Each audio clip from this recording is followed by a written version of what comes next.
Welcome to the online devotional, First Church in Myrtle Beach, South Carolina. I'm Jim Creel Jr., Associate Pastor.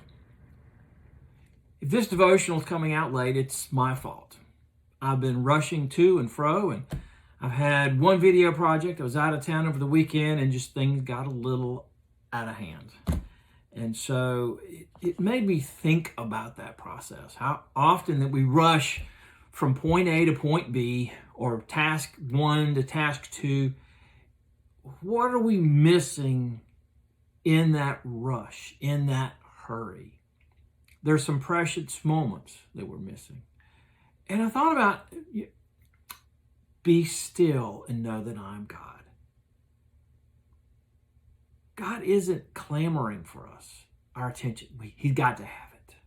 And it brought me to 1 Kings chapter 19, 11 through 13, Old Testament today. The Lord said, and this is a conversation between Elijah and the Lord. The Lord said, "Go out and stand on the mountain in the presence of the Lord, for the Lord is about to pass by." Then a great and powerful wind tore the mountains apart and shattered the rocks before the Lord. But the Lord was not in the wind. After the wind, there was an earthquake, but the Lord was not in the earthquake. After the earthquake came a fire, but the Lord was not in the fire. And after the fire came a gentle whisper. When Elijah heard it, he pulled his cloak over his face and went out and stood at the mouth of the cave. And the voice said to him, "What are you doing here, Elijah?" Not in the wind, not in the earthquake, not in the fire. The Lord was heard in a whisper. All our busyness, everything that I had to do was appropriate. It was good. But sometimes we allow the good to get in the way of the great.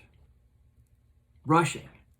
We don't take the time to stop, to be still, to listen for the whisper of God in our lives.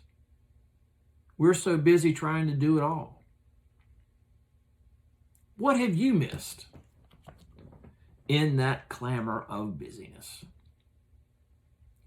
Take a moment this week to smell the roses, to listen for the laughter of children, to feel the love of those close to you. Let's not miss the jewels, the gems, the great moments in life because we're trying to do all of our to-do items. Check off all the list. We can't do it all. But if we're listening for the rushing wind, the earthquake, and the fire, we're going to miss the voice of God in the whisper. Be still. Take some time to listen. We all need to hear his voice, to hear his wisdom and discernment. Do that this week. On behalf of the social ministry team, we encourage you to follow Jesus and share him with others.